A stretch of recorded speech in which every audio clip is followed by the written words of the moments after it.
ইউনূস সরকার দায়িত্ব গ্রহণ করেছেন প্রায় 2 মাস হতে চলল। এর মধ্যে সবকিছু লডর ভডর হয়ে গিয়েছে। এখন এই লডর ভডর যে শব্দটি, এটি মূলত চট্টগ্রামের একটি আঞ্চলিক শব্দ এবং সম্ভবত ডক্টর মোহাম্মদ ইউনূস যখন ক্ষমতায় এসেছিলেন তখন প্রশাসন থেকে শুরু করে সব জায়গাতে এলোমেলো, বিশৃঙ্খল, অরাজকতা এবং অস্থিরতা, এগুলো দেখে তিনি অনেকটা হতাশাস হয়ে বলেছিলেন যে সাবেক স্বৈরাচারী সরকার, শেখ হাসিনা সরকার সবকিছু লডর ভডর করে দিয়েছে। তা আমরা গত 2 মাস যাবৎ পরম আগ্রহ নিয়ে, শ্রদ্ধা নিয়ে অপেক্ষা করছি যে সেই লডর ভডর অবস্থা থেকে জনাব ইউনূস, ডক্টর মোহাম্মদ ইউনূস, তিনি আমাদেরকে একটি কাঙ্ক্ষিত মাকামে পৌঁছে দেবেন। কিন্তু সমস্যা হলো যে গত 2 মাসে সরকারের এমন একটি সিদ্ধান্ত কিংবা একটি কর্মকাণ্ড যেটি আমাদেরকে ওইভাবে আসলে জাতীয় পর্যায়ে স্বস্তির নিঃশ্বাস ফেলতে দেয়নি। তবে হ্যাঁ, দুটো বিষয় সরকারের প্রশংসা না করলেই নয়। সেটি হলো মেট্রো রেল খুব দ্রুত সময়ের মধ্যে চালু করা। তারপর মেট্রো রেল সম্পর্কে সাবেক স্বৈরাচারী সরকার যে কথা বলেছিলেন, বিশেষ করে মেরামতের ব্যাপারে 300 বা 400 কোটি টাকা লাগবে, সেটা যেভাবে আসছে যে খুব অল্প পয়সার মধ্যে দেশীয় প্রযুক্তি দিয়ে এটি করা হয়েছে। এবং এটা আমি ব্যক্তিগতভাবে কিন্তু বলেছিলাম যে যদি বুয়েটকে এই দায়িত্ব দেওয়া হয় তাহলে আমার কাছে মনে হচ্ছে 300 কোটি নয়, 30 কোটি টাকার মধ্যেও নয়, 30 লাখ টাকার মধ্যে এটা সম্পূর্ণ করা সম্ভব। তো যেটা জানতে পারলাম যে মাত্র 1 কোটি টাকা ব্যয়ে এই কাজটি মোটামুটি করে দেওয়া হয়েছে। যা হোক, এটা অবশ্যই প্রশংসার দাবি রাখে। 2 নম্বর হলো যে ইন্টারন্যাশনাল অর্গানাইজেশন গুলো, আর্থিক প্রতিষ্ঠান, বিশেষ করে বিশ্ব ব্যাংক, IMF, ADB, জাইকা, যারা ঋণ দান করে, তারা ডক্টর মোহাম্মদ ইউনূসের প্রতি বিশ্বাস করে হোক, সম্পর্কের কারণে হোক, একেবারে অনেকটা দরাজ দিল হয়ে এগিয়ে এসেছেন এবং ঋণ দেওয়ার প্রতিশ্রুতি দিয়েছেন। এটা একদিকে ভালো সংবাদ যে আমাদের ব্যবসা বাণিজ্যে যে স্থবিরতা রয়েছে, সেন্ট্রাল ব্যাংকের রিজার্ভের যে প্রবলেম রয়েছে, সেগুলোর জন্য একটা ভালো সুসংবাদ। কিন্তু একই সঙ্গে এটি খুবই একটা খারাপ সংবাদ আমাদের জন্য যে এই বিপুল অঙ্কের ঋণ এটি গ্রহণ করে তা বাস্তবায়ন করার জন্য যে ধরনের স্ট্রাকচার দরকার সেটি যদি না থাকে, তাহলে এই ঋণ শেখ হাসিনার জমানাতে যতটা লড়র বড়র হয়ে গেছে তার চেয়ে আরো বেশি করে লড়র বড়র হয়ে যাবে। বোঝার চেষ্টা করুন যে এই সরকারের আমলের যে দুর্বলতা, প্রশাসনিক দুর্বলতা, সেই দুর্বলতার সুযোগ নিয়ে ইতিমধ্যে বিভিন্ন নিয়োগ এবং বদলিতে যে পরিমাণ অর্থনৈতিক লেনদেন হয়েছে, ঘুষ দুর্নীতি হয়েছে, এটি এখন টক অফ দ্য কান্ট্রি।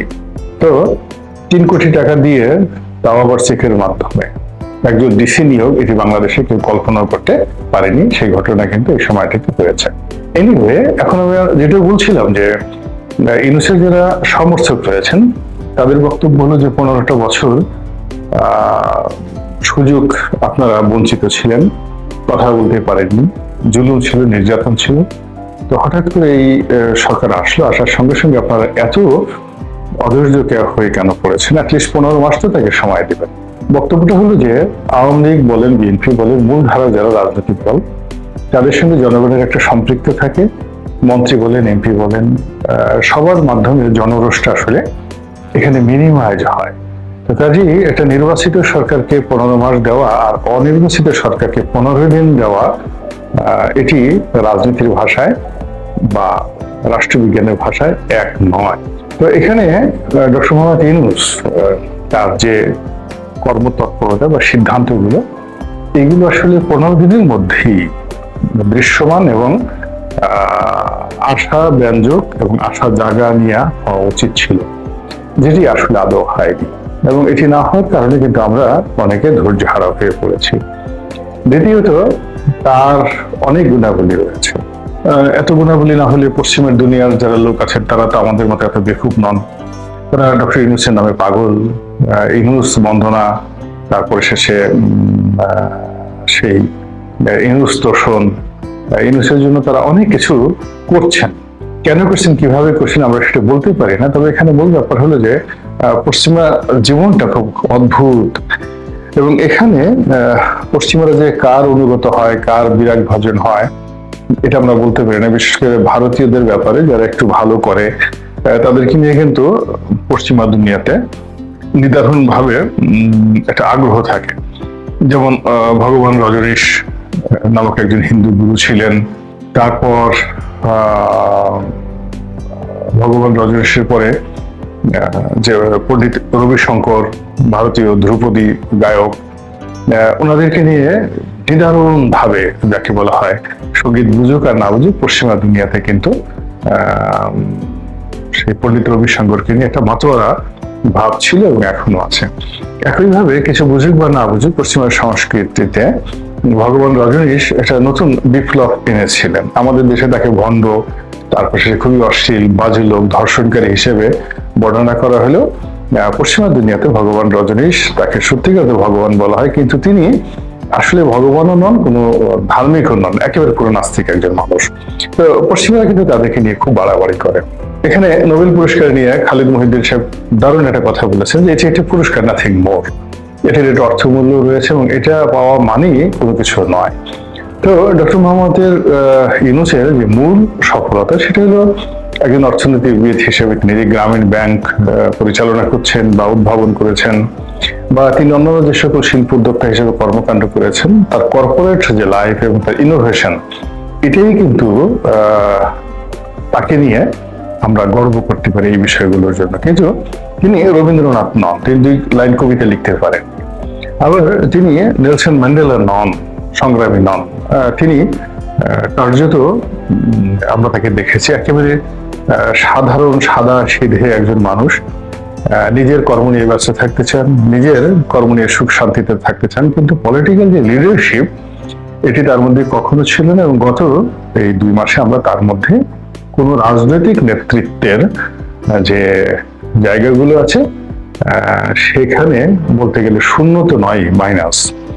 তো তিনি এই গত 2 মাসে রাজনৈতিকভাবে আমরা আশান্বিত হব, তার প্রতি নির্ভরশীল হব, এরকম একটি সিদ্ধান্ত নিতে পারেননি, এরকম একটি কর্ম করতে পারেননি, এরকম একটি ফোকাস দিতে পারেননি। তিনি চমৎকার ভাবে ইংরেজিতে কথা বলতে পারেন, বাংলাতেও তিনি কথা বলতে পারেন। এটা আশা জায়গা নিয়ে, মানুষকে আশা জায়গায়। এবং আপনি দেখবেন যে যে সমস্ত মানুষ খুব যাকে বলা হয় অন্যকে ইনফ্লুয়েন্স করতে পারে কথা দ্বারা, তারা বেশিরভাগ ক্ষেত্রে ব্যক্তিগত জীবনে ব্যর্থ এবং অশান্তিতে পরিপূর্ণ একটি জীবন তারা লিড করে।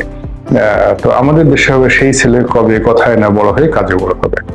এখন ডক্টর মোহাম্মদ ইউনূসের যদি গ্রামীণ ব্যাংকে আপনি ধরেন, এটি এরশাদ জমানাতে সরকারের আনুকূল্য নিয়ে একটি ব্যাংক প্রতিষ্ঠিত হয়েছিল এবং এই ব্যাংকটি 96 সালে এসে দেউলিয়া হয়ে যায়, একেবারে দেউলিয়া হয়ে যায়। এবং বাংলাদেশ ব্যাংক থেকে শেখ হাসিনা সরকার তখন 800 কোটি টাকা, চিন্তা করুন 96 সনে 800 কোটি টাকা, এখন 8000 কোটি টাকার সমান, বিনা সুদে বা নামমাত্র সুদে এই ব্যাংকটিকে সাবসিডিজ দিয়ে এই ডক্টর মোহাম্মদ ইউনূসের এই ব্যাংকটিকে রক্ষা করা হয়। উনি এই ব্যাংকের নাম ব্যবহার করে, এই ব্যাংকের মূলধন ব্যবহার করে তিনি অনেকগুলো প্রতিষ্ঠান করেছেন বলে আওয়ামী লীগের লোকজন অভিযোগ করে, ইনক্লুডিং গ্রামীণ ফোন। আর সেই গ্রামীণ ফোনে তার শেয়ার, টেলিনরের সাথে তার যে চুক্তি, এসব নিয়ে যে সকল দুর্নীতি হয়েছে, অনিয়ম হয়েছে, এগুলো নিয়ে আমরা বাংলাদেশে কিন্তু কেউ আমরা জানতাম না।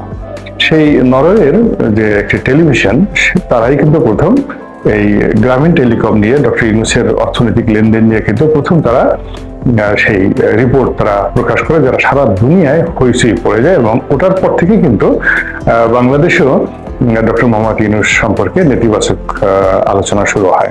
তো তার গ্রামীণ টেলিকম, তারপরে তার গ্রামীণ চেক, তারপর বলতে গেলে তিনি আরেকটা ফ্রান্সের সাথে গ্রামীণ ড্যানন একটা দই তৈরির কারখানা করেছিলেন, অনেকগুলো টাকা, প্রায় 800 কোটি টাকা ব্যয় করে একটা দইয়ের কারখানা তিনি করেছিলেন।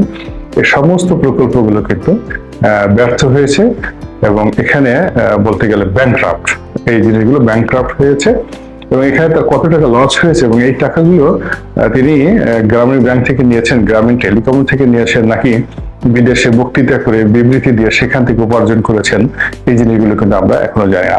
ফলে কাজেই একটা মানুষের যে সফলতা, জীবনের সব ক্ষেত্রে যে সফলতা, এটা মোটামুটি একটা স্ট্যান্ডার্ড যদি না থাকে, তাহলে সেই মানুষকে দ্বারা আসলে অন্য জীবনের যে সেক্টরগুলো রয়েছে সেখানে বড় কিছু হওয়া সম্ভব না। This is one.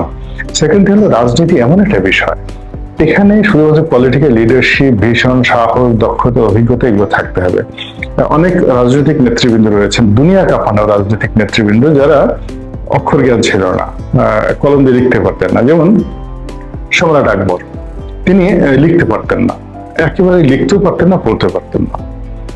ভারতবর্ষের আরেকজন সম্রাট ছিলেন আলাউদ্দিন খিলজি, তিনিও পড়তেও পারতেন না, লিখতেও পারতেন না। এরকম আমি অসংখ্য লোকের নাম আপনাদেরকে বলতে পারবো, যারা মহাকালের, সর্বকালের সেরা রাজনীতিবিদ, সফল রাষ্ট্রনায়ক ছিলেন, এবং এখনো পর্যন্ত তাদের যে কর্মকাণ্ড, তাদের কারোরই পিএইচডি ডিগ্রি ছিল না।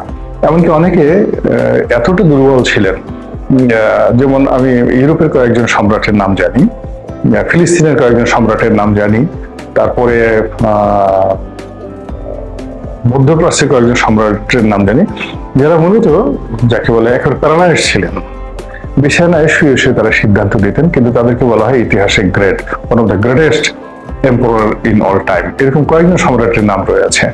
কাজে রাজনীতি একটা সম্পূর্ণ আলাদা বিষয়। তো সেই আলাদা বিষয়ে অন্য জায়গাতে যারা খুব সফল হয়েছেন, ভালো ছাত্র বা খুব ভালো লেখক, ভালো কবি, ভালো সাহিত্যিক, ভালো উপন্যাসিক এটা হলেই কিন্তু হয় না। তো এখানে ডক্টর মোহাম্মদ ইউনূসের মূল যে যোগ্যতাটা দরকার, সেটা হল তার political leadership, political vision, political mission. তো এই জায়গাটাতে আমি এখনো পর্যন্ত তাকে শূন্য দেখতে পাচ্ছি, একেবারে শূন্য।